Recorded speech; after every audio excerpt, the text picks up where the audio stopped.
नमस्कार, मी स्नेहिल शिवाजी. सत्यमेव जयते या बातमीपत्रात आपलं स्वागत. जसं दिसतं तसं अजिबात नसतं, म्हणूनच आम्ही तुम्हाला या बातमीपत्रात दाखवतो प्रत्येक बातमी मागची बातमी. आणि आज या बातमीपत्राची आपण सुरुवात करणार आहोत एका अतिशय महत्त्वाच्या बातमीनं. बातमी पुण्यातून, बातमी दीनानाथ मंगेशकर रुग्णालयातली. कारण तनिषा भिसे या गर्भवती महिलेचा मृत्यू झाला. हे प्रकरण प्रचंड तापलेलं आहे. मात्र दीनानाथ मंगेशकर रुग्णालयावर कोण मेहरबान आहे आणि दीनानाथ मंगेशकर रुग्णालय असा मस्तवालपणा कसा करू शकतं, पाहूयात या स्पेशल रिपोर्टमध्ये. इमर्जन्सी रुग्णांकडून डिपॉझिट नाही. दीनानाथ मंगेशकर रुग्णालयाला उपरती. रुग्णालयाविरोधात आंदोलन सुरूच. पुण्यातील दीनानाथ मंगेशकर रुग्णालय प्रशासनानं पैशांच्या हव्यासापोटी उपचारात अडवणूक केल्यानं तनिषा भिसे या गर्भवती महिलेचा मृत्यू झाला. या संपूर्ण घटनेनंतर चहूबाजूनं रोष व्यक्त करण्यात आला. रुग्णालयाबाहेर आंदोलनही झाली. त्यानंतर रुग्णालयाचे वैद्यकीय संचालक धनंजय केळकर यांनी एक परिपत्रक जारी केलं. या परिपत्रकात त्यांनी स्पष्टीकरण देत भावनिक प्रतिक्रिया व्यक्त केल्या. पत्रकात काय म्हणण्यात आलंय पाहूया. दीनानाथ मंगेशकर रुग्णालय सुरू झालं त्यावेळी रुग्णांकडून डिपॉझिट घेतलं जात नव्हतं. रुग्णालयाचं नाव आणि गुंतागुंतीचे रुग्ण वाढत गेले, त्यामुळे डिपॉझिट घेण्यास सुरुवात झाली. गुरुवारच्या उद्विग्न घटनेनं आम्ही डिपॉझिट प्रकरणी पुन्हा आढावा घेतला. यापुढे इमर्जन्सी मधील कुठल्याही पेशंट कडून डिपॉझिट घेतलं जाणार नाही, असा बैठकीत ठराव झालाय. शासकीय चौकशीतून सत्य बाहेर येईलच, मात्र या निमित्तानं असंवेदनशीलतेचा अंत करण्याची आम्ही सुरुवात करतोय. रुग्णालयाचा असंवेदनशीलपणा समोर आल्यानंतर राज्यभरात तीव्र प्रतिक्रिया उमटल्या. मात्र याच असंवेदनशील हॉस्पिटलवर सरकार मेहरबान असल्याचं वास्तव समोर येत आहे. एकीकडे रुग्णालयानं 2019 पासूनचा 27 कोटींचा मालमत्ता कर थकवल्याचं समोर आलंय, तर दुसरीकडे सरकारनं हॉस्पिटलला इतरही बरीच मदत केली. 1989 मध्ये दीनानाथ मंगेशकर हॉस्पिटलला एरंडवणे भागात 1 रुपये प्रतिवर्ष भाड्यानं 6 एकर जमीन. 18 फेब्रुवारी 2025 मध्ये हॉस्पिटलला 10 कोटींची 795 मीटर जमीन 1 रुपयात देण्यास मंजुरी. हॉस्पिटल चॅरिटेबल ट्रस्ट असल्यानं कर सवलती, सबसिडी आणि इतर सुविधांचाही लाभ. वैद्यकीय उपकरणांवर सवलत. पंतप्रधान राष्ट्रीय मदत निधीचाही हॉस्पिटलला लाभ. धर्मादाय हॉस्पिटल असतानाही गर्भवती महिलेची पैशासाठी अडवणूक का होते, असा सवाल उपस्थित होत असतानाच आता साम टीव्हीनंही काही सवाल उपस्थित केलेत. दीनानाथ मंगेशकर हॉस्पिटलला दिलेली जागा परत का घेत नाही? सबसिडी असतानाही 27 कोटींची थकबाकी का? प्रॉपर्टी टॅक्स भरला नसतानाही रुग्णालयावर कारवाई का होत नाही? रुग्णालयाला कोण पाठीशी घालतंय?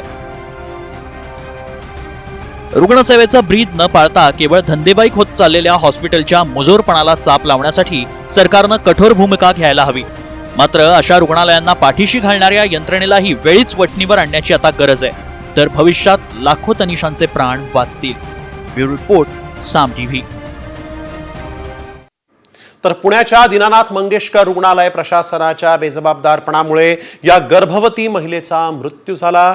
या मृत्यू प्रकरणाची सरकार चौकशी करताय आणि राजकारण देखील तितकंच तापल्याचं दिसतंय. हे सगळं सरकारचं पाप असून जनतेला जीव गमावून ते भोगावं लागत आहे. सरकारनं चौकशीचा ढोंग करू नये, गुन्हे दाखल करावे अशी टीका काँग्रेसचे नेते विजय वडेट्टीवार यांनी केली आहे. म्हणजे या सरकारच्या चुका आहेत. अशा बेजबाबदार लोकांना, ज्यांची लायकी नाही, अशा लोकांना ते हॉस्पिटलची जागा का दिली? सगळे जे आहे सरकारने केलेलं पाप आहे. त्याच्या पापाचे प्रायश्चित्त जनतेला भोगावं लागतं जीव गमावून. त्या ठिकाणी सगळ्यावर FIR दाखल केले पाहिजेत, गुन्हे दाखल केले पाहिजेत आणि त्वरित अगर सरकारने चौकशी करण्याचा नाटकाने ढोंग करू नये. आज त्या ठिकाणी त्या सर्वांवर गुन्हे दाखल झाले पाहिजे. तर सरकार काही करतही दिसेल, चौकशीचा फारच कशाला पाहिजे. तर आमदार आदित्य ठाकरेंनी सरकारवर जोरदार टीकाही केली आहे. सरकार दीनानाथ रुग्णालयाचा माज उतरवणार का, असा संतप्त सवाल आदित्य ठाकरेंनी विचारलाय. तसंच मृत गर्भवती तनिषा भिसेंच्या कुटुंबाला न्याय मिळाला पाहिजे, असंही आदित्य ठाकरेंनी म्हटलंय. की ज्या राज्यामध्ये भाजपचं एवढं मोठं ताकदीचं सरकार आहे, बहुमताचं सरकार आहे, त्याच राज्यामध्ये जर मुख्यमंत्री महोदय स्वतःच्या कार्यकर्त्यांना असेल, स्वतःच्या जवळच्या लोकांना असेल न्याय देऊ शकत नसतील तर इतर नागरिकांनी करायचं तरी काय? जी हॉस्पिटल प्रशासन एका गरोदर महिलेला सांगू शकतं किंवा तिच्या परिवाराला सांगू शकतं की मंत्र्यांनी करो, मुख्यमंत्र्यांनी करो, कोणी फोन केला तरी 10 लाख रुपये द्या, नाहीतर आम्ही तुम्हाला ऍडमिट करणार नाही, ही मगरुरी, हा माज, ही मस्ती हे फडणवीस सरकार उतरवणार आहे की नाही? ह्या हॉस्पिटलची ही जी काही घटना घडलेली आहे त्याच्यावर सरकार कारवाई करणार की नाही करणार? तर मुख्यमंत्री देवेंद्र फडणवीसांनी आज पुण्यात मृत गर्भवती तनिषा भिसेच्या कुटुंबियांची भेट घेतली आणि यावेळेस भिसे कुटुंबियांनी गर्भवतीच्या मृत्यू प्रकरणी दोषी असलेल्या दीनानाथ रुग्णालयातील डॉक्टरांवर कारवाई करा अशी मागणी फडणवीसांपुढे केली आहे. तसंच मुख्यमंत्रीच आम्हाला न्याय देतील असा विश्वासही भिसे कुटुंबियांनी व्यक्त केला आहे.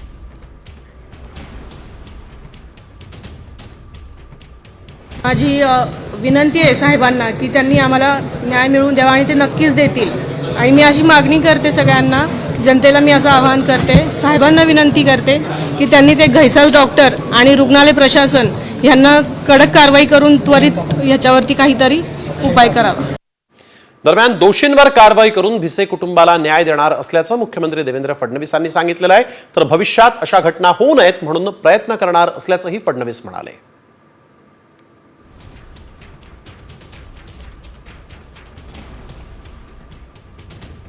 पुढे अशी प्रकरणं होऊ नये म्हणून काय काळजी घेतली पाहिजे या दृष्टीनं आम्ही कारवाई करण्याचा प्रयत्न करतो आहोत. आज कमिटी देखील या ठिकाणी जी मी तयार केली होती ती आलेली आहे. ती कमिटी सर्व प्रकारच्या ज्या काही गोष्टी आहेत त्याच्यामध्ये लक्ष घालणार आहे आणि एकीकडे या प्रकरणी तर जे काही दोषी आहेत त्यांना शिक्षा झाली पाहिजे, पण भविष्यात असे प्रकरणं होऊ नये म्हणून आपल्या SOPs तयार झाल्या पाहिजेत या दृष्टीनं आमचा प्रयत्न आहे. निश्चितपणे त्या दृष्टीनं आम्ही काम करू. तर गर्भवतीच्या मृत्यूनंतर पुण्यात लहुजी सेना जी आहे ती आक्रमक झाली होती. हातात शेण घेऊन लहुजी सेनेनं आंदोलन केलं आहे. दीनानाथ मंगेशकर रुग्णालयाच्या बाहेर हे आंदोलन करण्यात आलेलं आहे.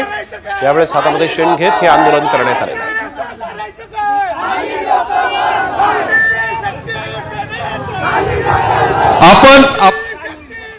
महात्मा फुले योजना चालत नाही. आम्ही विनंती करतो मुख्यमंत्री साहेबांना. तर यावेळेस एक चौकशी समिती जी आहे ती दीनानाथ मंगेशकर रुग्णालयासंदर्भात नेमण्यात आली होती आणि या चौकशी समितीनं रुग्णालयावर ठपका ठेवलेला आहे. ऍडमिट करून न घेणं हीच मोठी चूक असल्याचं चौकशी समितीनं म्हटलेलं आहे. चौकशी समितीनं दीनानाथ रुग्णालयावर हा ठपका ठेवलेला आहे. पेशंटला ऍडमिट करून न घेणं ही मोठी चूक असं दीनानाथ रुग्णालय संदर्भात जी समिती स्थापन करण्यात आली तिनं ठपका ठेवलेला आहे. चौकशी समितीचा दीनानाथ मंगेशकर हॉस्पिटलवर हा ठपका आहे. समितीच्या अध्यक्षांकडून अहवाल आरोग्य विभागाला सादर झालेला आहे. सविस्तर अहवाल तयार करण्याचं समितीचं काम सुरूच आहे.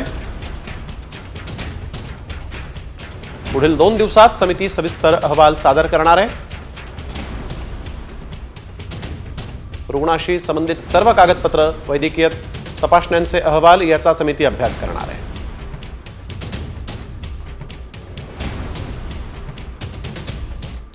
वळूया पुढील राजकीय बातमीकडे.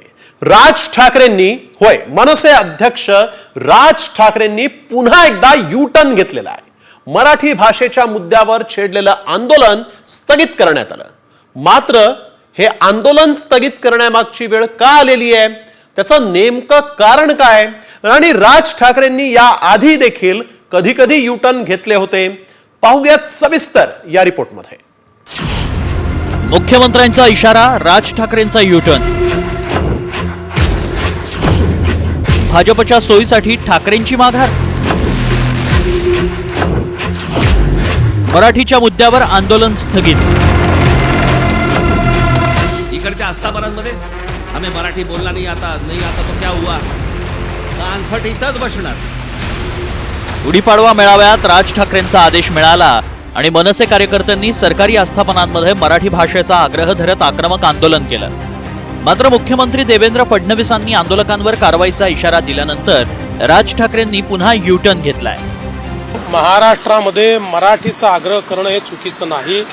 तो आग्रह कोणीही करू शकतं, केला तरी त्यात काही वावगं नाही. पण असा आग्रह करताना कायदा हाती घेणं चुकीचं आहे. कायदा जर हाती घेतला गेला तर कडक कारवाई केलीच जाईल। राज ठाकरेंनी गुढीपाडवा मेळाव्यातून मराठी भाषेचा मुद्दा हाती घेतला। त्यानंतर मनसे कार्यकर्त्यांनी बँका आणि इतर कार्यालयात जाऊन मनसे स्टाईल आंदोलनही केलं। मात्र बँकांनी मुख्यमंत्र्यांना पत्र लिहिल्यानंतर मुख्यमंत्र्यांनी मनसेलाच इशारा दिला। त्यामुळे अवघ्या 6 दिवसातच राज ठाकरेंनी पुन्हा यू-टर्न घेतलाय। आंदोलनातून मराठीचा आग्रह धरण्यातून मनसेची संघटनात्मक ताकद दिसली। जनतेचा मराठीचा आग्रह धरावा, मात्र मराठी समाजानंच कच खाल्ली तर आंदोलन कशासाठी? तुम्ही कायद्याचे रक्षक आहात तर आरबीआयच्या नियमाची अंमलबजावणी का नाही? तुम्ही बँका आणि इतर आस्थापनांना मराठीचा सन्मान करायला लावा, मग आम्ही कायदा हातात घेणार नाही। महाराष्ट्र सैनिकांनो, तुर्तास आंदोलन थांबवा, मात्र या मुद्द्यावरचं लक्ष हटू देऊ नका। राज ठाकरेंनी पहिल्यांदाच यू-टर्न घेतलेला नाही। याआधीही राज ठाकरेंची भूमिका धरसोड वृत्तीचीच होती, हे दिसतंय। 2007 मनसेच्या स्थापनेनंतर मराठीच्या मुद्द्यावर आक्रमक भूमिका। 2008 उत्तर भारतीयांना मारहाण करत आंदोलन, मात्र पुढे हा विषय थंड बसत्यात। 2014 टोल विरोधी मोहीम राबवत टोल नाक्यांची तोडफोड, पृथ्वीराज चव्हाणांच्या भेटीनंतर यू-टर्न। 2013 गुजरात दौरा करत मोदींना पाठिंबा, मात्र 2019 मध्ये मोदींवर आक्रमक टीका। 2022 भोंग्याच्या मुद्द्यावरून आक्रमक आंदोलन, मात्र पुढे हा विषय थंड बसत्यात। 2024 लोकसभेला मोदींना बिनशर्त पाठिंबा, विधानसभेला विरोधात भूमिका। मनसेनं अनेक मुद्द्यावर आक्रमक आंदोलनं केली, त्याचे काही सकारात्मक परिणामही दिसून आले, मात्र ही आंदोलन तडीस गेल्याचं काही दिसत नाही। आताही राज ठाकरेंनी मराठी भाषेचा आग्रह धरणारं आंदोलन स्थगित केलंय, मात्र हे भाजपच्या सोयीसाठी की मनसे कार्यकर्त्यांवर गुन्हे दाखल होण्याच्या भीतीतून याची चर्चा रंगू लागली। ब्युरो रिपोर्ट, साम टीव्ही। तर मराठीच्या मुद्द्यावरून मंत्री उदय सामंतांनी राज ठाकरेंची भेट घेतली। राज्यातील बँकांचे व्यवहार मराठीत झाले पाहिजे, यासाठी बैठक घेऊन निर्णय घेऊ असं सामंतांनी स्पष्ट केलंय। तर मराठी भाषेचा वापर सगळीकडे झाला पाहिजे असं मनसे नेते संदीप देशपांडे यांनी म्हटलंय।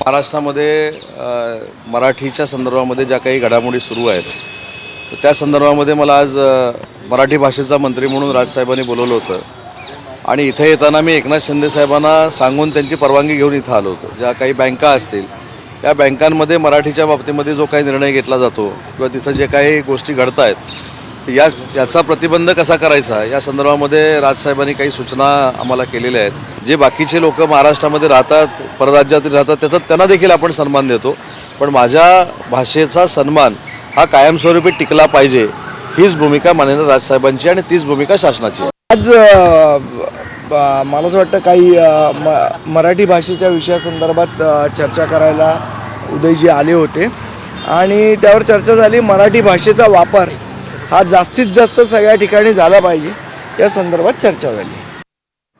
मनसे अध्यक्ष राज ठाकरेंच्या मराठी सक्तीच्या यू-टर्न वरून संजय राऊतांनी मात्र जोरदार टीका केली आहे।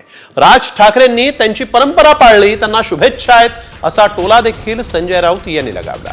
आम्ही बाळासाहेबांवर सिनेमा काढला, त्यात एअर इंडियाच्या चेअरमनला फटकवलं, वॉचमनला मारलं नाही असा घणाघातच राऊत यांनी केला आहे। त्यांच्या राजकारणाची परंपरा पाळली एवढंच मी सांगेन। त्यांची जी एक परंपरा आहे आंदोलनाची, राजकारणाची, त्यानुसार त्यांनी काम केलं। त्यांना शुभेच्छा आहेत त्यांच्या राजकारणाला आमच्या। आता मी सांगायला पाहिजे का? त्यांचं राजकारण आहे, त्यांचा पक्ष आहे, त्यांचे कार्यकर्ते आहेत, पण ज्या प्रकारचं आंदोलन मराठीविषयी मी पाहत होतो त्याला मी मराठीचं आंदोलन म्हणणार नाही। मी एक सिनेमा जो केला होता बाळासाहेब ठाकरेंचा, त्यात आहे आम्ही कोणाच्या कानफडात मारली? एअर इंडियाच्या चेअरमनच्या। मराठी भरती करत नाही म्हणून आम्ही एअर इंडियाच्या वॉचमनला नाही मारलं, जो एअर इंडियाचा CMD होता, chairman and managing director, air India बिल्डिंगमध्ये घुसून त्याच्या कानफडात मारलं।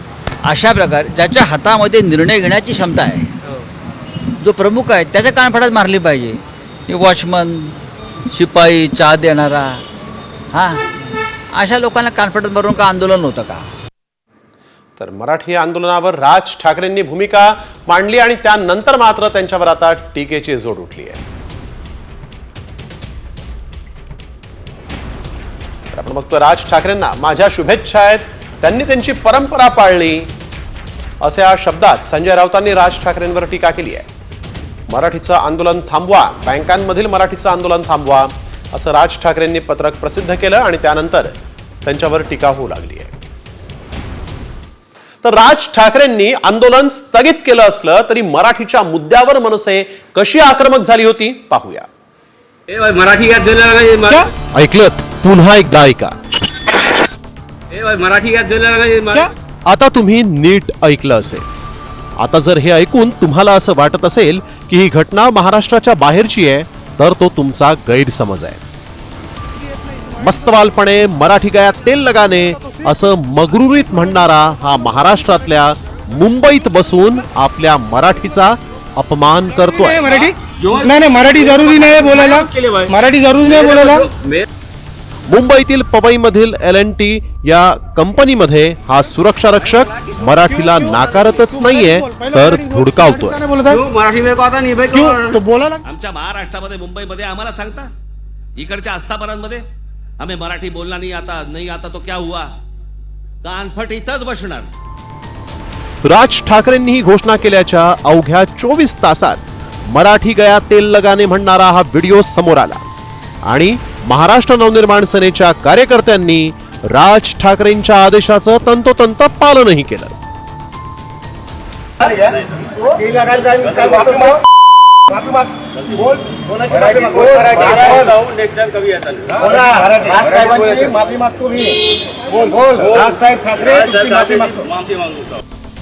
दुसरीकडे मनसेनं मराठीसाठी पुन्हा आक्रमक होत बँकांमधील व्यवहार मराठीत होतो का हे पाहण्यासाठी ठाण्यातील अनेक बँकांमध्ये धडक दिली. यावेळेस बँकांचं कामकाज आणि कर्मचारी मराठीच असावेत असं निवेदन मनसेच्या वतीनं देण्यात आलं. गुढीपाडवा मेळाव्यामध्ये राज ठाकरेंनी आगामी महापालिका निवडणुकांच्या पार्श्वभूमीवर पुन्हा एकदा मराठीचा राग आळवलाय. असं असलं तरी परप्रांतीयांच्या मुजुरीमुळे मराठीला महाराष्ट्रातच न्याय मागण्याची वेळ आली आहे. अभिजात भाषेचा दर्जा मिळूनही आपुल्याच घरात हाल सोसते मराठी, असंच सध्याचं चित्र उभ्या महाराष्ट्रात आहे. ब्युरो रिपोर्ट, साम टीव्ही मराठी. तर एकीकडे गुढीपाडव्याच्या मेळाव्यानंतर राज्यभरातील मनसैनिकांनी बँकांमध्ये मराठी भाषेसाठी आग्रह धरत गोंधळ घातल्यानंतर राज्याच्या राजकारणामध्ये प्रचंड वेग आला होता. मनसैनिकांनंतर आता ठाकरेंच्या शिवसैनिकांकडून मराठीचा आग्रह धरणारी पोस्टर्स, बॅनर्स लावण्यात येत आहेत. मराठीचा आग्रह धरता धरता ठाकरेंच्या शिवसेनेकडून मनसेला डिवचण्याचाही प्रयत्न होताना दिसतोय. घाबरू नका, चला मराठी शिकूया असं म्हणत आम्ही मराठी शिकवणार असल्याचं ठाकरे गटानं पोस्टर्स लावून म्हटलेलं आहे.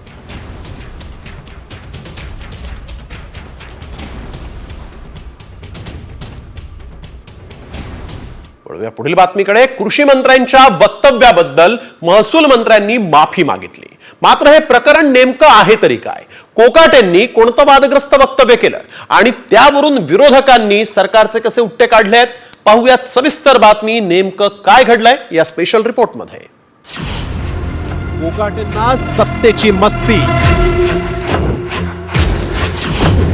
विजय वडेट्टीवारांचा कोकाटेंवर हल्ला बोल. कोकाटेंची संवेदनशीलता, बावनकुळेंकडून माफी. आपल्या वादग्रस्त वक्तव्यामुळे चर्चेत असलेले कृषी मंत्री माणिकराव कोकाटेंनी पुन्हा एकदा शेतकऱ्यांच्या जखमेवर मीठ चोळलंय. अवकाळीनं उद्ध्वस्त झालेल्या पिकांच्या पाहणीसाठी गेलेल्या या कोकाटेंनी कर्जमाफीबद्दल प्रश्न विचारणाऱ्या शेतकऱ्यांबद्दल असंवेदनशील असं वक्तव्य केलं. वाटच पाहिजे कर्जमाफी व्हायची, तोपर्यंत काय भरायचं यापेक्षा मला एक सांगा.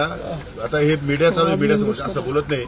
तुम्हाला कर्जमाफी झाल्यानंतर जे पैसे येतात त्या पैशात काय करता तुम्ही? शेतीमध्ये गुंतवणूक आहे 1 रुपयाच तरी.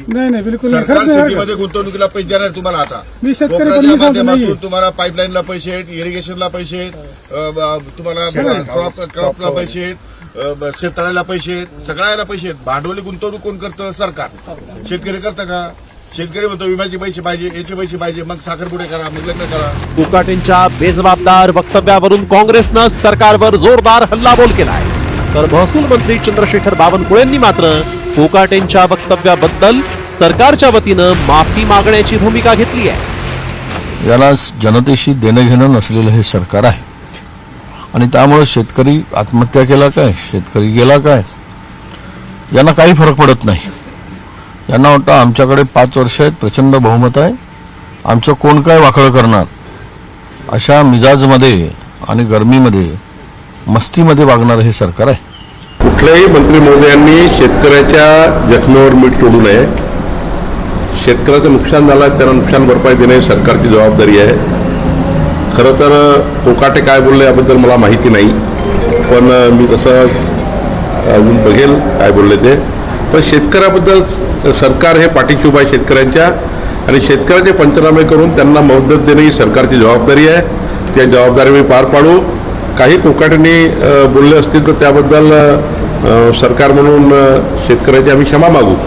राज्यात अवकाळीनं फळबागा आणि काढणीला आलेली पिकं भुईसपाट झाली, त्याबद्दल पंचनामे करणंही बाकी आहे. मात्र सरकारनं पंचनामे करून नुकसान भरपाई देण्याऐवजी थेट शेतकऱ्यांबद्दलच असंवेदनशीलपणे वक्तव्य केलंय. त्यामुळे सुटाबुटातील कोकाटेंनी डोक्यावरचं आभाळ फाटलेल्या शेतकऱ्यांबद्दल तरी संवेदनशीलता बाळगायला हवी, अन्यथा सरकारला शेतकऱ्यांच्या रोषाला सामोरं जाण्याशिवाय पर्याय उरणार नाही.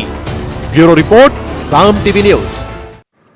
शेतकरी किसान सभेचे नेते अजित नवलेंनी कृषी मंत्री माणिकराव कोकाटेंच्या राजीनाम्याची मागणी केली आहे. कोकाटेंना राज्यातील शेतकऱ्यांच्या समस्यांची जाणच नाही असा घणाघात अजित नवलेंनी केला आहे. माफीची रक्कम शेतकरी लग्न समारंभावर उधळतात अशा प्रकारचं कृषी मंत्र्यांचं विधान हे संतापजनक आहेच.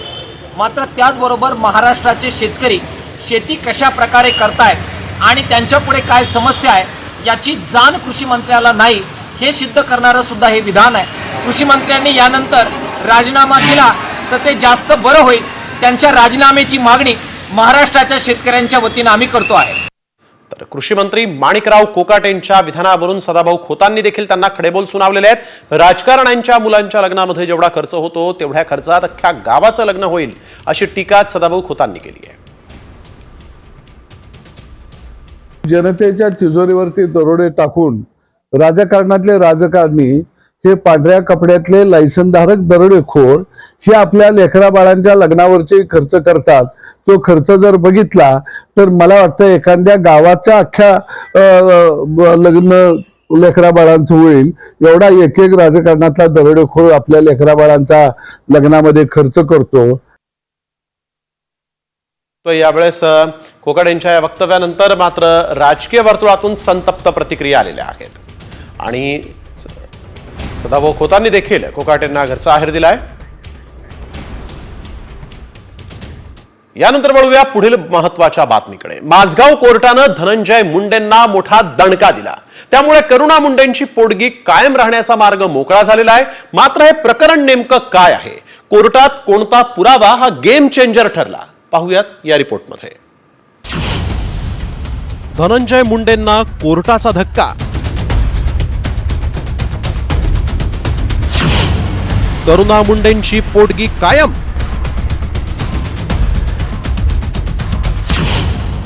इच्छापत्रानं फिरला निकाल. हे आहे करुणा मुंडेंनी कोर्टात सादर केलेलं धनंजय मुंडेंचं इच्छापत्र. या इच्छापत्रात करुणा मुंडेंचा पहिली पत्नी असा उल्लेख करण्यात आलाय. हाच पुरावा कोर्टात गेम चेंजर ठरला आणि माझगाव कोर्टानं धनंजय मुंडेंची याचिका फेटाळून लावली. हा धनंजय मुंडेंसाठी मोठा धक्का मानला जातोय. तर वांद्रे कोर्टानं दिलेला करुणा मुंडेंना 2 लाख रुपये पोटगीचा निर्णयही कायम ठेवलाय. त्याबद्दल करुणा मुंडेंनी समाधान व्यक्त केलं. 100% मी ही पहिली बायको आहे हे दुसरीदा सिद्ध झालेला आहे. क्योंकि एक लक्षात ठेवा आणि माझं पिटिशन जे आहे पूर्ण बघा तुम्ही, जे पिटिशन आहे ते मी त्याच्यामध्ये मी एकदम क्लिअर लिहिलेलं आहे की मी धनंजय मुंडेची पहिली बायको 1998 पासून आहे. तो त्याच्यासाठी मला मेंटेनन्स पाहिजे. आज पूर्ण 27 वर्ष मी धनंजय मुंडेचे करिअरसाठी दिलेले आहे. त्यांचे एक घरसाठी दिलेले, त्यांचे 2 मुलाबाळा आहे माझ्याकडे. तो माझा हक्क आहे जे मला पाहिजे आणि हक्क म्हणून जजनी दिलेला मला.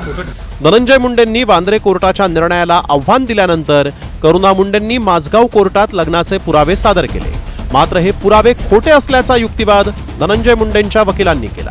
मात्र त्यानंतर करुणा मुंडेंनी धनंजय मुंडेंचं इच्छापत्र आणि स्वीकृतीपत्र सादर केलं. यामध्ये नेमकं काय म्हटलंय पाहूया. धनंजय मुंडेंच्या इच्छापत्रात करुणा मुंडे पहिल्या तर राजश्री मुंडे दुसऱ्या पत्नी असा उल्लेख. करुणा मुंडेंचा मुलगा शिशिव माझ्या प्रेताला अग्नी देईल असा उल्लेख. 9 जानेवारी 1998 करुणा मुंडेंसोबत वैदिक विवाह केल्याचा स्वीकृतीपत्रात दावा. आई वडिलांच्या दबावातून दुसरं लग्न केल्याचाही उल्लेख. मात्र करुणा मुंडे आणि धनंजय मुंडे यांच्यामध्ये कोर्टातील लढाईत काय काय घडलं पाहूया. 2022 करुणा मुंडेंकडून वांद्रे कौटुंबिक न्यायालयात घरगुती हिंसाचाराचा खटला दाखल. याचिकेत दरमहा 15 लाख रुपये पोटगी देण्याची मागणी. 5 फेब्रुवारी 2025 वांद्रे कोर्टाकडून धनंजय मुंडेंना 2 लाख रुपये पोटगी देण्याचे आदेश. 6 फेब्रुवारी 2025 धनंजय मुंडेंकडून वांद्रे कोर्टाच्या निर्णयाला आव्हान. 29 मार्च 2025 करुणा मुंडेंकडून पहिली पत्नी असल्याचे पुरावे सादर. 5 एप्रिल 2025 माझगाव कोर्टानं धनंजय मुंडेंची याचिका फेटाळली. माझगाव कोर्टानं याचिका फेटाळल्यामुळे धनंजय मुंडेंच्या अडचणीत वाढ होण्याची शक्यता आहे. आधीच संतोष देशमुख प्रकरणात मुंडेंचं मंत्रिपद गेलं. आता कौटुंबिक हिंसाचार प्रकरणात दोषी ठरल्यानं मुंडेंची आमदारकीही जाणार का याच्याही चर्चा रंगल्या आहेत. रुपाली बडवेसह ब्युरो रिपोर्ट, साम टीव्ही न्यूज. तर करुणा मुंडेंनी धनंजय मुंडेंवर गंभीर आरोप केलेले आहेत. मला फसवून माझ्यासोबत लग्न करणाऱ्याला धनंजय मुंडेंनी 20 कोटींची ऑफर दिल्याचा खळबळजनक दावा करुणा मुंडेंनी केला आहे. नेमका त्यांचा आरोप काय पाहूयात. 20 करोड़ की ऑफर तो मेरे साथ शादी करने वाले को है. मेरे से जो शादी कर लेगा ना, मुझे फंसा के अपने प्रेम जाल में, उसको 20 करोड़ मिलेंगे. 20 करोड़. मेरा जीवन सिर्फ भगवान की याद में था और आज इसी कारण से धनंजय मुंडे घर में बैठा है. और मेरे कारण नहीं, उसने जो दलाल गैंग पाल रखी है, दलाल लोग पाल रखे हैं, राज गणवट, पुरुषोत्तम केंद्रे जैसे, वाल्मीकि कराड़, ऐसे दलाल लोग पाल रखे हैं जो उसको सिर्फ लड़की और शराब पुराते हैं. इसलिए आज धनंजय मुंडे का ये हाल है, वो घर में बैठा है. बीडचा आका वाल्मिक कराड हा राख पवनचक्कीच्या खंडणीचं कनेक्शन पुरताच मर्यादित होता. मात्र आता याच बीडच्या आकाचं थेट बॉलिवूड पर्यंतचं कनेक्शन ही समोर आलेलं आहे. नेमकं कसं पाहूयात, त्यासाठी हा एक स्पेशल रिपोर्ट. कराडचा नवा कारनामा समोर. राखेचा पैसा बॉलिवूडमध्ये गुंतवला. राखेतूनच गुंडांची निर्मिती, ठाकरेंचा हल्लाबोल. सरपंच संतोष देशमुख हत्येचा मास्टरमाइंड वाल्मिक कराडचं फिल्म इंडस्ट्रीशी कनेक्शन समोर आलंय. इव्हेंट मॅनेजमेंट आणि दहशत निर्माण करणारा वाल्मिक कराड आता फिल्म प्रोड्युसर असल्याचं समोर आलं. त्याचं ओळखपत्र सोशल मीडियावर व्हायरल झालंय. यामध्ये Valmik Indian motion picture producer असोसिएशनचा सभासद असल्याचं समोर आल्यानं पोलीसही चक्रावून गेलेत. या कार्डवर 23480 हा मेंबर नंबर असल्याचं स्पष्ट झालं. मात्र या बॉलिवूड कनेक्शनचं मूळ परळीतील औष्णिक विद्युत केंद्राच्या राखेत असल्याचं म्हटलं जात आहे. तेही कसं पाहूयात. परळीच्या राखेचं काळं अर्थकारण. परळी औष्णिक विद्युत केंद्रातून 600 ते 700 ट्रक राखेची अवैध वाहतूक. एक ट्रक राखेला 18,000 ते 20,000चा भाव. याचाच अर्थ दिवसाला तब्बल 1 ते 1.25 कोटीच्या राखेची विक्री. महिन्याभरात 36 कोटी तर वर्षाला 450 कोटींची कमाई. 52 वर्षांपासून हजारो कोटींच्या राखेची माफियांकडून विक्री. अनेक वर्षांपासून राखेच्या वाहतुकीसाठी अधिकृत कंत्राट नाही. बंदुकीच्या धाकावर माफियांकडून अधिकाऱ्यांवर दादागिरीचा धक्कादायक प्रकार. एवढंच नाही तर कराडच्या काळ्या धंद्याची यादीच सुरेश धस यांनी वाचली आहे. राख, वाळू, ह्याची बदली इकडं करा, त्याची बदली तिकडं करा. एका दिवसात तर ह्या पोलीस स्टेशनचं त्या पोलीस स्टेशन आकाशचं नाही ऐकलं की गेलाच. दुसरीकडे संतोष देशमुखांच्या हत्येला कारणीभूत ठरलेल्या पवनचक्की कंपनीकडून मागितलेल्या खंडणी आणि औष्णिक विद्युत केंद्राच्या मुळाशी जन्माला येणाऱ्या गुन्हेगारीचा राज ठाकरेंनी उल्लेख केलाय. बरं, तुमच्या अंगामध्ये नसामध्ये जर एवढी क्रूरता भरलेली असेल ना, मी दाखवीन जागा, तिथे जा. पण हे सगळं झालं कशात ना? त्या विंडमिल, तिकडची ऍश, तो तिकडचा जो काय प्रकल्प, त्याच्यातनं निर्माण होणारी जी काही ती राख आहे. म्हणजे मी आजपर्यंत ऐकलं होतं की राखेमधनं फिनिक्स पक्षी उभारी घेतो. आमच्या बीडमध्ये राखेतनं गुंड तयार होतात. राखेतून निर्माण झालेलं काळं साम्राज्य आणि पवनचक्क्यांच्या मुळाशी फुफावत असलेली गुन्हेगारी कराडला बॉलिवूड पर्यंत घेऊन गेली आहे. मात्र या सगळ्यात बीड जिल्ह्यातील कायदा सुव्यवस्थेची राख रांगोळी झाली. त्यामुळे आता राख आणि पवनचक्क्या कंपन्यांकडून खंडणीच्या प्रकारातून निर्माण होत असलेल्या गुन्हेगारीवर थेट घाव घालण्याची गरज आहे. ब्युरो रिपोर्ट, साम टीव्ही न्यूज. कोल्हापुरातील सहाय्यक पोलीस निरीक्षक अश्विनी बिद्रे खून खटल्याचा निकाल आलेला आहे. अभय कुरुंदकरच मुख्य आरोपी असल्याचं निष्पन्न झालं, तर 2 नंबरच्या आरोपीची पुराव्याअभावी सुटका झाली. राजू पाटील असं या 2 नंबरच्या आरोपीचं नाव आहे. आता या प्रकरणी 11 एप्रिलला शिक्षेची सुनावणी होणार आहे. दरम्यान अनेक आरोप असतानाही कुरुंदकरची राष्ट्रपती पुरस्कारासाठी शिफारस केली जाते, हे भयंकर असल्याचं न्यायाधीशांनी म्हटलेलं आहे. 2016 मध्ये अश्विनी बिद्रे यांची हत्या झाली होती. शरीराचे तुकडे करून वसई खाडीमध्ये त्यांचा मृतदेह फेकण्यात आला होता. 4 ऑक्टोबर 2016ला मुंबई हायकोर्टात अश्विनी बिद्रे यांच्या संदर्भात याचिका दाखल झाली. तत्कालीन पोलीस निरीक्षक अभय कुरुंदकरवर हत्येचा आरोप करण्यात आला. 7 डिसेंबर 2017ला नोकरीवर असताना अभय कुरुंदकरला बेड्या ठोकण्यात आल्या. 2018 मध्ये खुनाची नोंद झाली. कुरुंदकरसह साथीदार 7 वर्षांपासून कोठडीत होता. वळूया पुढील बातमीकडे. शिंदे सेनेनं कॉमेडियन कुणाल कामरा याची कोंडी केलेली आहे. कारण शिंदे सेनेच्या तक्रारीवरून बुक माय शोनं कामराचा कंटेंट हटवलाय. इतकंच नव्हे तर कलाकारांच्या यादीतून देखील त्याचं नाव जे ते काढून टाकण्यात आलेलं आहे. पाहुयात या रिपोर्टमध्ये. बुक माय शो वरून कामराला हटवलं. कलाकारांच्या यादीतूनही नाव काढलं. शिंदे सेनेकडून कामराची ऑनलाईन कोंडी. उपमुख्यमंत्री एकनाथ शिंदेंवर विडंबन गीतातून निशाणा साधणाऱ्या कुणाल कामराची आता कोंडी करण्याचा प्रयत्न सुरू आहे. शिंदेंवर टीका करणं कामराला भोवलंय. कारण बुक माय शोनं कॉमेडियन कुणाल कामराचे जुने कंटेंट काढून टाकलेले आहेत. तसंच कलाकारांच्या यादीतूनही कुणाल कामराला वगळण्यात आलंय.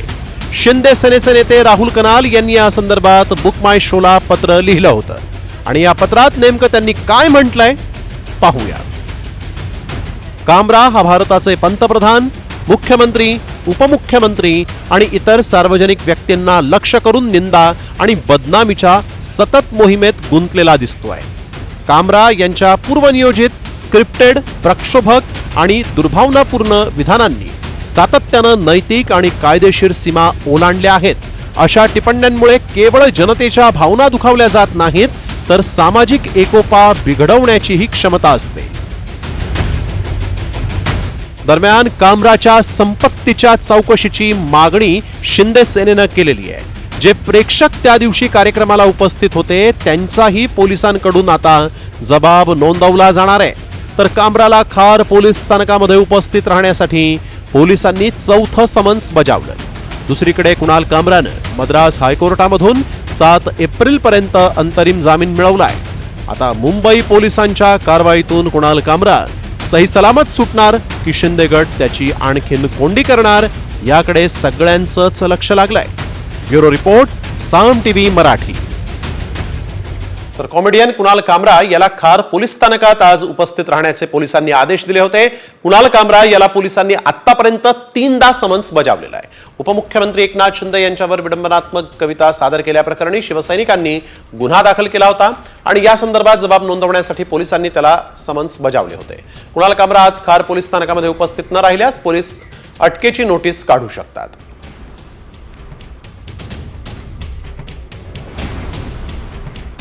वळूया पुढील बातमीकडे. खुलताबादमध्ये औरंगजेबाची कबर आहे आणि त्याच ठिकाणी छत्रपती संभाजी महाराजांचं भव्य असं स्मारक उभारावं आणि खुलताबादचं नाव रत्नपूर करावं अशी मागणी भाजपचे आमदार संजय केणेकर यांनी केली आहे. संभाजी महाराजांचं भव्य स्मारक उभं करण्यासाठी पाठपुरावा करणार असल्याचं देखील त्यांनी म्हटलं आहे.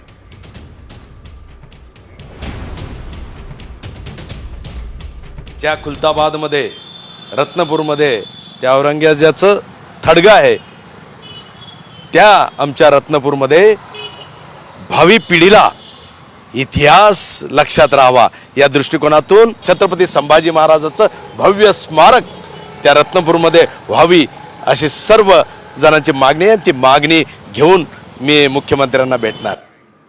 बातमी सोलापुरातून. दूषित पाण्यामुळे 2 शाळकरी मुलींचा मृत्यू झाला आहे तर एकीची प्रकृती गंभीर आहे. मोदी परिसरातील बाबू जगजीवन राम झोपडपट्टीत ही धक्कादायक घटना घडली आहे.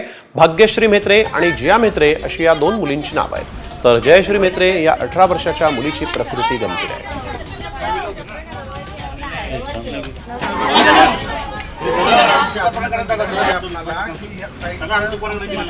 आज इकडे 14-13 वर्षाच्या मुलांचा मृत्यू होतोय घाण पाण्यामुळे. कोणाला इथे नैतिक जबाबदारी आहे का मला सांगा सत्तेत राहण्याची?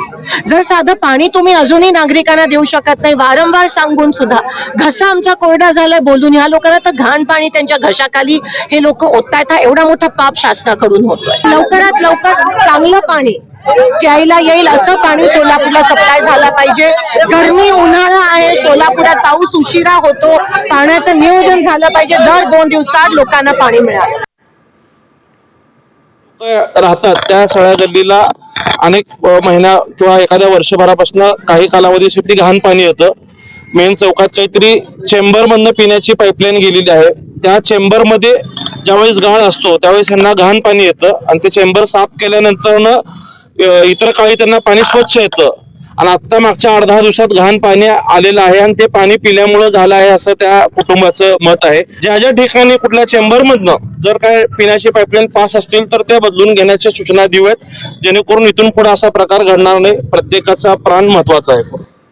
धाराशिव जिल्ह्यातल्या परांडा शहरात एक दुर्दैवी घटना घडली. एका महाविद्यालयात निरोप समारंभाच्या कार्यक्रमात भाषण करणाऱ्या एका विद्यार्थिनीचा अचानक मृत्यू झाला. वर्षा खरात असं या मृत्यू झालेल्या विद्यार्थिनीचं नाव आहे. भाषण करतानाच तिला भोवळ आली, ती खाली कोसळली आणि त्यानंतर तिला रुग्णालयामध्ये नेण्यात आलं. दरम्यान रुग्णालयातील डॉक्टरांनी तिला उपचार करण्याआधीच मृत घोषित केलं.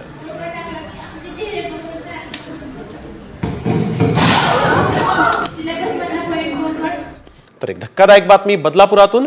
कलिंगड विक्रीच्या आडून लहान बाळांच्या विक्रीचा गोरख धंदा उघडकीस आलाय.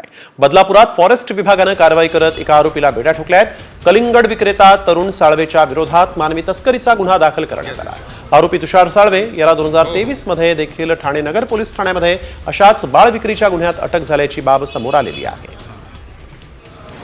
चेक केल्यानंतर सदरचा प्रकार हा उघडकीस आलेला आहे. मोबाईलमध्ये त्यांनी त्याच्या व्हॉट्सअप चॅटमध्ये आपल्याला जे लहान मुलं आहेत तर त्याची खरेदी विक्रीची चाट आम्हाला सापडली होती. मग त्या अनुषंगाने आम्ही अधिक तपास करत आहोत. कारागृहात असताना देखील कराडची दादागिरी गुंडगिरी काही केल्या कमी होत नाही.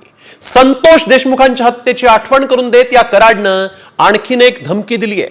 ही धमकी त्यानं कुणाला दिली आणि या संदर्भात मीरा गित्तेंनी काय आरोप केलेला आहे पाहूयात या स्पेशल रिपोर्टमध्ये. आतमध्ये आहात म्हणून वाचलात. कराड गँगची महादेव गित्तेला धमकी. महादेव गित्तेच्या पत्नीचे गंभीर आरोप. सरपंच संतोष देशमुख हत्येचा मास्टरमाइंड वाल्मिक कराड कारागृहात आहे. मात्र तुरुंगातही कराडच्या दहशतीची मालिका थांबवण्याचं नाव घेत नाही. त्यातच आता तुरुंगात झालेल्या मारहाणीनंतर वाल्मिक कराडनं आतमध्ये आत म्हणून वाचलात, नाही तर संतोष देशमुखांपेक्षा जास्त हाल करून मारलं असतं, अशी धमकी दिल्याचा गंभीर आरोप महादेव गित्तेची पत्नी मीरा गित्तेनी केलाय. आज 10 जणांनी येऊन जेलमध्ये असताना माझ्या नवऱ्याला जीव मारण्याचे प्रयत्न केले. त्याही ठिकाणी प्रशासन जर म्हणते काही झालेलं नाही तर सीसीटीव्ही फुटेज द्या आणि आम्हाला हे करा, शांत करा की काही असं झालेलं नाही म्हणून. त्या ठिकाणी सगळं काही झाल्याच्या नंतर मारत असताना सगळा काही प्रकार शांत झाल्यावर त्यातले संतोष भैयाचे मारेकिरी अजूनही त्यांना काही कशाचाही पश्चाताप नाहीये. ते डायरेक्ट म्हणतात की आज आपण मदत येत, तुम्ही आणि आम्ही मदत येत म्हणून तुम्ही वाचलात. जर हेच तुम्ही बाहेर असतात तर संतोष देशमुखच्या जसा हाल करून मारले त्या प्रकारे तुम्हाला त्याच्यापेक्षाही जास्त हाल करून तुम्हाला मारलं असतं. वाल्मिक कराड गँगनं सरपंच संतोष देशमुखांची अत्यंत निर्घृणपणे हत्या केली. या प्रकरणी कराड बीड कारागृहात आहे. मात्र बीड कारागृहात महादेव गित्ते गँग आणि कराड गँगमधील टोळी युद्ध समोर आले. त्यानंतर महादेव गित्ते आणि त्याच्या साथीदारांना संभाजीनगर जिल्ह्यातील हर्सुल कारागृहात हलवण्यात आलं. मात्र महादेव गित्तेच्या पत्नी मीरा गित्तेनी थेट कारागृह प्रशासनावर हल्लाबोल करत सीसीटीव्ही तपासण्याची मागणी केली. त्यामुळे कारागृहातील सीसीटीव्हीमुळे वाल्मिक कराड आणि तुरुंग प्रशासनाचा भांडाफोड होणार का, याकडे लक्ष लागले. योगेश काशीसह ब्युरो रिपोर्ट, साम टीव्ही न्यूज.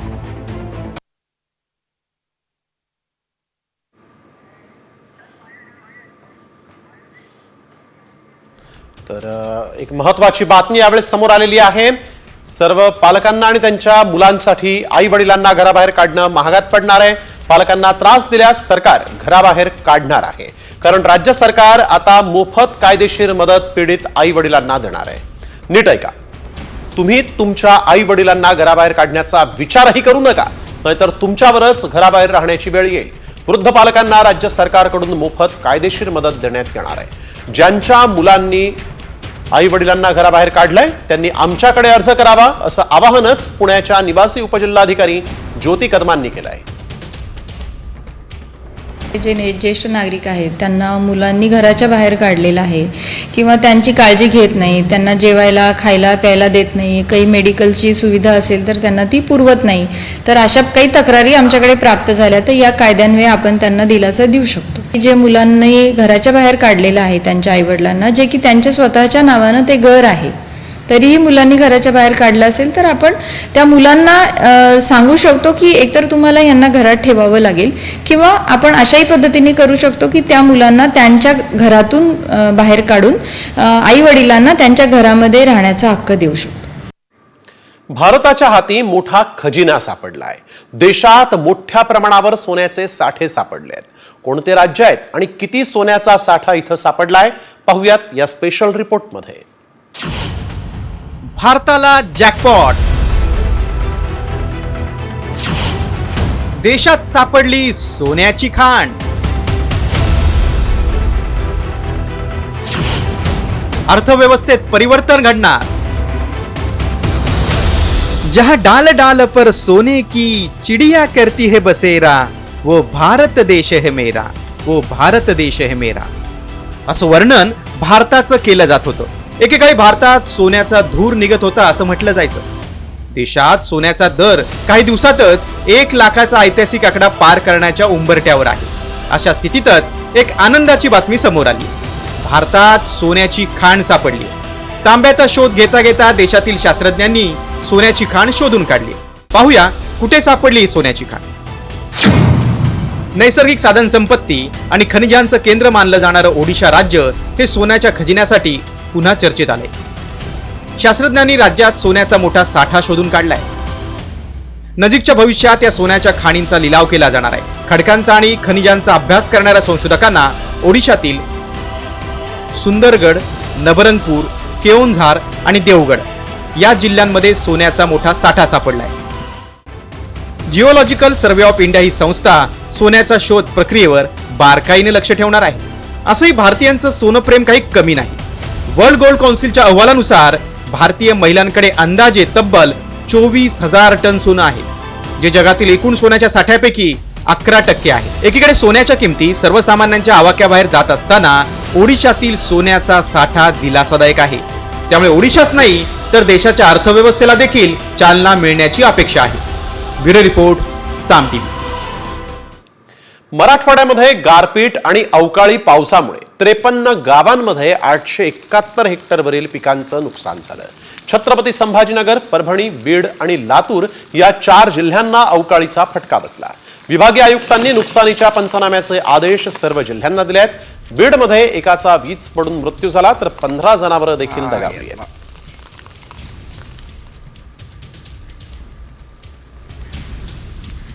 शहापूरमध्ये अवकाळी पावसानं आंबा बागायतदारांचं प्रचंड नुकसान केलेलं आहे.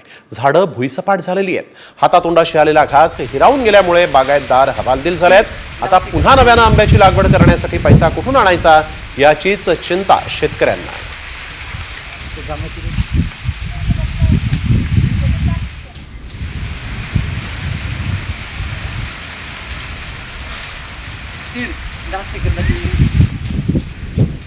बातमी आहे कोंबडी चोर बिबट्याच्या दहशतीची. आंबेगाव तालुक्यातील टाकेवाडी इथं कोंबडी चोर बिबट्यानं दहशत माजवली. आठवड्याभरात दुसऱ्यांदा बिबट्या कोंबडी पळवून नेत असताना सीसीटीव्ही मध्ये कैद झालाय. कोंबडी चोर बिबट्या टाकेवाडीमध्ये जनावरांच्या गोठ्यात शिरला आणि त्यानं कोंबडी पळवून नेली. या हल्ल्यामुळे चांगलीच दहशत निर्माण झाली असून बिबट्याला जेरबंद करण्याची मागणी आता जोर धरू लागली आहे.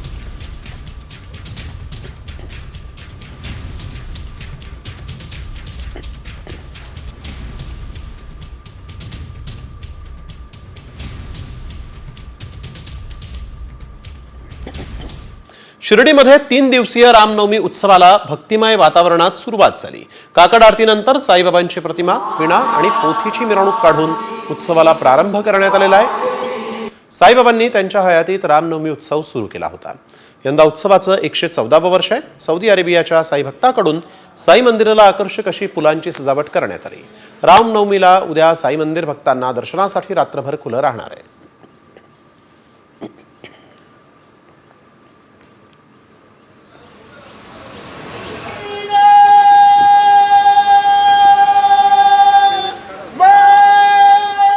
चैत्र यात्रेनिमित्त आई एकविरा देवीचा पालखी सोहळा मोठ्या उत्साहात आणि थाटामाटात पार पडला.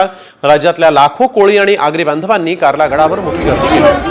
गुढीपाडव्यापासून देवीच्या चैत्र यात्रेला सुरुवात झालेली आहे. एकविरा देवी ही कोळी आणि आगरी बांधवांची कुलदैवता असल्यानं कोकण भागातून अनेक पालख्या यावेळेस गडावर आल्या होत्या.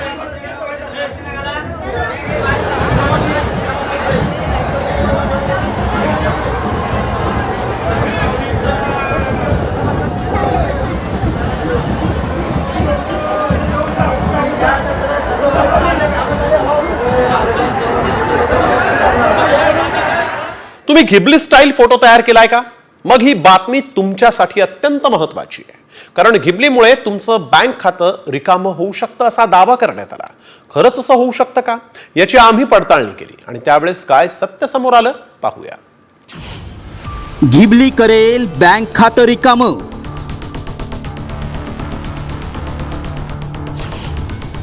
स्कॅमर करतायत तुमच्या फोटोचा गैरवापर. व्हायरल मेसेज मागचं सत्य काय? घिबली काय आहे हे सांगायला नको. प्रत्येकाच्या मोबाईलमध्ये घिबली स्टाईल फोटो नक्कीच असणार. कारण सध्या देशभरात घिबली ट्रेंडिंग आहे. तुमचा फोटो ग्रोक ॲप ChatGPT वरून कन्व्हर्ट केल्यानंतर घिबली स्टाईल फोटो तयार होतो. थोडक्यात काय तर आपला चांगला फोटो हा कार्टून सारखा दिसतो आणि याच फोटोचं आपल्याला अप्रूप वाटतं. सगळ्यांनाच हे आवडू लागल्यानं आपला घिबली स्टाईल फोटो कसा दिसतो हे पाहिलं जातंय. मात्र तुम्हाला माहिती आहे का, याच फोटोचा गैरवापर करून बँक खातं खाली होऊ शकतं असा दावा करण्यात आलाय. या मेसेजमध्ये नेमका काय दावा केलाय पाहूया. बनावट ॲप्स आणि स्कॅमर पासून सावध रहा. घिबली स्टाईल फोटो तुम्ही बनवत असाल तर स्कॅमर तुमच्या फोटोचा गैरवापर करू शकतात. तुमचं बँक खातं खाली होऊ शकतं. हा दावा गंभीर आहे. त्यामुळे आमच्या टीमनं याची पडताळणी सुरू केली. खरंच फोटोचा गैरवापर होऊ शकतो का? याचा बँक खात्याशी काय संबंध? याची माहिती मिळवण्यासाठी एक्सपर्टशी संपर्क साधला आणि त्यांच्याकडून याबद्दल अधिक माहिती जाणून घेतली. तुमचे फेशियल रिकग्निशनचे जे फोटो आहेत, फोटो घेऊन फेशियल रिकग्निशन जे काही सॉफ्टवेअर लागतात, जिकडे तुमचं UPI ॲप वगैरे असेल ते ओपन करू शकतात. फेशियल रिकग्निशन ज्याच्यामध्ये ऑथेंटिकेशन मेकॅनिझम लागतं ते. तुमच्या फोटोचा गैरवापर होऊ शकतो. तुमची फोटो जो आहे, तुमचा फोटो, त्याला जर जिओ टॅगिंग असेल की तुम्ही कुठे आहात, किती वाजता फोटो काढलात, त्याचा वापर केला जाऊ शकतो. हे झालं सायबर एक्सपर्ट्स यांचं मत. आता AI एक्सपर्ट काय म्हणतायत ते देखील पाहूया. त्या ॲपचे जे वापरकर्ते किंवा ते ॲपचे निर्माते आहेत त्यांच्याकडे या छायाचित्रांची मालकी होते. लोकांच्या मनात एक भीती आहे की हे याचा गैरवापर होऊ शकतो का, तर याचं उत्तर हो आहे. पण मी हे इथं सांगू इच्छितो की आपल्या छायाचित्राचा गैरवापर हा एनिवे होऊ शकतो. त्यामुळं आमच्या पडताळणीत काय सत्य समोर आलं पाहूया. घिबली इमेजमुळे आपण कसे दिसतो याची माहिती जाते. सायबर क्राईम पासून धोका आहे. फोटोचा गैरवापर होऊ शकतो. फेसचा वापर करून UPI ॲप उघडू शकतात. बँक अकाउंट रिकामं होऊ शकतं. घिबलीचा वापर अतिप्रमाणात करणं टाळायला हवं. त्यामुळं आमच्या पडताळणीत घिबलीमुळे बँक खातं खाली होऊ शकतं हा दावा सत्य ठरलाय. तुम्ही जर या ट्रेंडचा अतिप्रमाणात वापर करत असाल तर सावधगिरी बाळगा. ब्युरो रिपोर्ट, साम TV न्यूज. बातमी पुण्यातून. हडपसर परिसरात अपघात झालेला आहे. त्यात ट्रॅक्टरनं 2 मुलींना चिरडलाय.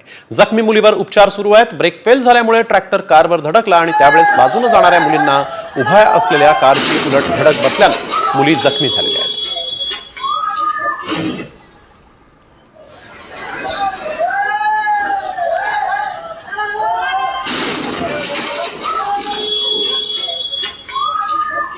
पुण्यात एका वरिष्ठ पोलीस अधिकाऱ्याची दादागिरी पाहायला मिळाली आहे. पोलिसांना एका खासगी बस चालकाला लाथाबुक्क्यांनी मारहाण केली. पुण्यातील एरवडा चौकातली ही घटना आहे. दरम्यान मारहाणीची ही घटना बसच्या CCTV कॅमेऱ्यामध्ये कैद झाली. पोलीस हे जनतेच्या सुरक्षेसाठी असतात, मात्र पोलीसच दादागिरी करताना दिसत आहेत. मारहाण करण्याचा अधिकार पोलिसांना कोणी दिला, असा संतप्त सवाल आता पुणेकरांनी विचारला आहे.